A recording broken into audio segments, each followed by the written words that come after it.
Today on Living in the Word with Dr. Gary Yates.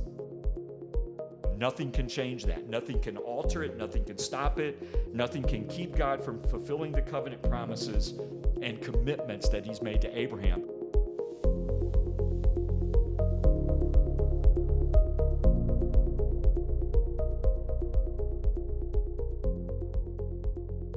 Hi, I'm Gary Yates, the pastor of Living Word Baptist Church in Forest, Virginia. We are studying the biblical covenants, and the biblical covenants are important because they help us to see really how all of the Bible fits together. They help us to see the great story of redemption that unfolds in the Scriptures and how we are included in that and a part of God's plan and God's purposes. In this segment, we are continuing our study of the Abrahamic covenant, and we will be looking at its development in the book of Genesis. We saw the start of the covenant, the purpose of the covenant, and now we're looking at its development in the book of Genesis. The Abrahamic covenant was built around three specific promises that God made to Abram, and these defined the relationship between God and Abraham and ultimately explained the role that Israel would have in the working out of God's plans. First, God would make Abraham into a great nation with many descendants. Second, God would give Abraham's descendants a promised land, the land of Canaan. And third, key to the plan, ultimately all peoples and families would be blessed through Abraham and his descendants. God would use Israel to restore his kingdom rule over all of humanity and to bring these people back into right relationship with himself. As we trace the Abrahamic covenant through Genesis, the Abrahamic covenant is unfolded for us in four key passages: Genesis 12, 15, 17, and 22. Now, the Abrahamic covenant is like all other covenants in the Bible. They involve both promises from God and obligations that he places on those who live in covenant relationship with him. Covenants are about relationships, so it's not just promises, it's promises and responsibilities in this reciprocal give and take relationship. The same is true in the Abrahamic covenant, but what we see specifically in the Abrahamic covenant is that there is a movement and there is a progression from a conditional promise in Genesis chapter 12 to an unconditional oath in Genesis 22. So 11 chapters, there's a significant movement here. And in the Abrahamic covenant, God commits himself to these promises that he's made in a way that guarantees they will absolutely come to pass. Nothing can prevent God from keeping these promises, but within the relationship, within the covenant, the blessings of that covenant would be for those who are faithful and obedient to God.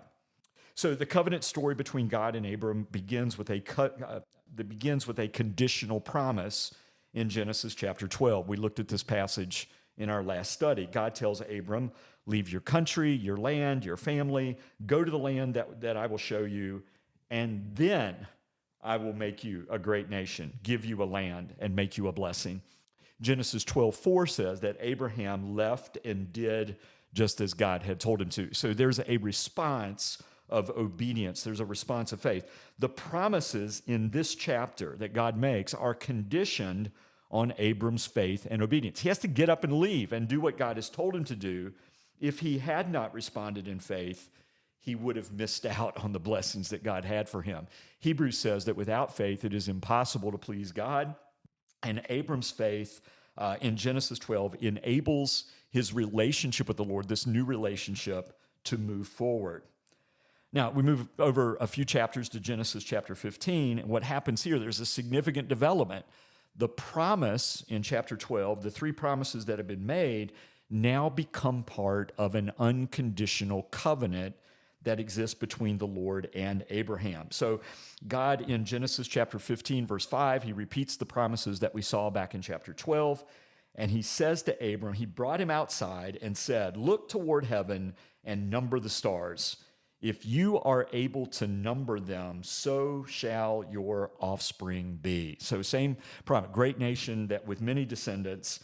And Abram's response in verse 6, we read that Abram believed God, and it was reckoned to him or counted to him for righteousness.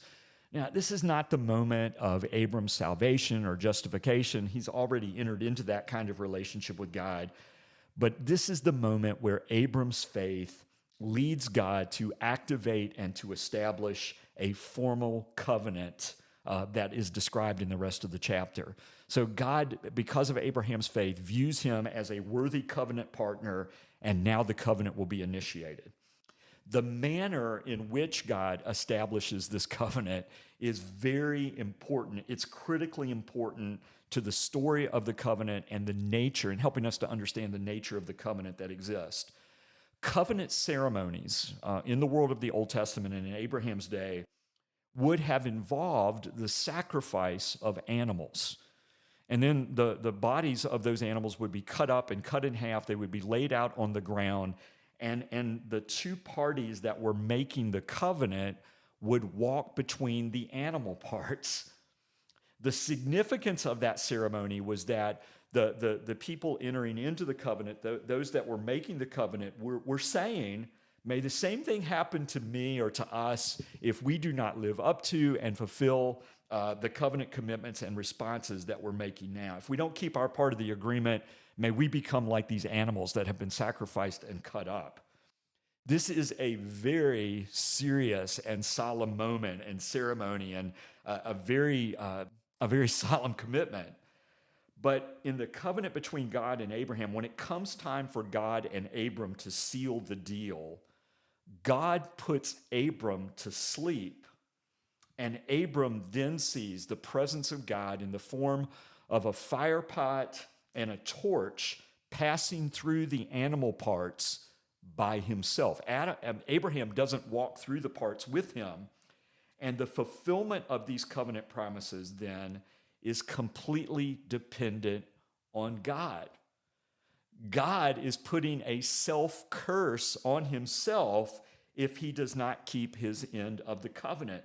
And so the fulfillment of these covenant promises is completely on God, and God has now guaranteed these promises of great nation, land, and blessing to all peoples. This will happen. Nothing can change that. Nothing can alter it. Nothing can stop it. Nothing can keep God from fulfilling the covenant promises and commitments that he's made to Abraham. We now have an unconditional covenant. So in light of Genesis chapter 15 and what we just said, the covenant takes an interesting turn in Genesis 17, which happens immediately after Abram has tried to help God out by having a child with Hagar in chapter 16. Genesis 17 now will add conditions to the covenant. God is adding conditions to his unconditional covenant. And because of that, having conditions added to something that is unconditional, some interpreters have seen two different covenants between God and Abraham. One that's unconditional in chapter 15, and then the one that's conditional here in chapter 17.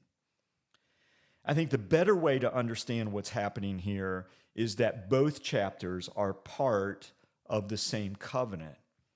And as the covenant develops and progresses and the relationship moves forward, God is simply further defining what this relationship is like and what this relationship is supposed to be. Covenants are about relationships, which means that they involve, again, promises and obligations. God is unconditionally committed to fulfilling these covenant promises, but he demands faith and obedience from Abraham and from anyone who will ultimately want or desire to experience the blessings of the covenant. So even with like an unconditional promise in a covenant, there are still conditions that exist. For Abraham, the two conditions in Genesis 17 are this. Genesis 17, 1 and 2. God tells Abraham to walk before him and to be blameless. Walk before me and be blameless. Abraham is to live a life of faithful integrity and obedience to the Lord. That's the expectation of him as a faithful covenant partner. The only way that the covenant promises could be fulfilled was actually for Abraham to lead his family to God so that they could lead the nations to God. So this condition is intrinsically related to the covenant to begin with. The second condition in Genesis 17, verses 9 to 13, is that Abraham and his descendants are to practice circumcision as a perpetual sign of the covenant that they had with God. The rainbow was the sign of the covenant with Noah. Circumcision is the sign of the covenant with God. Circumcision would show, in a continuous way, how the covenant promises would pass on from father to son, from one generation to the next. So one of the conditions placed on Abraham here, he has to have surgery. And he has to have this surgery of circumcision as an expression of his faith and confidence in God.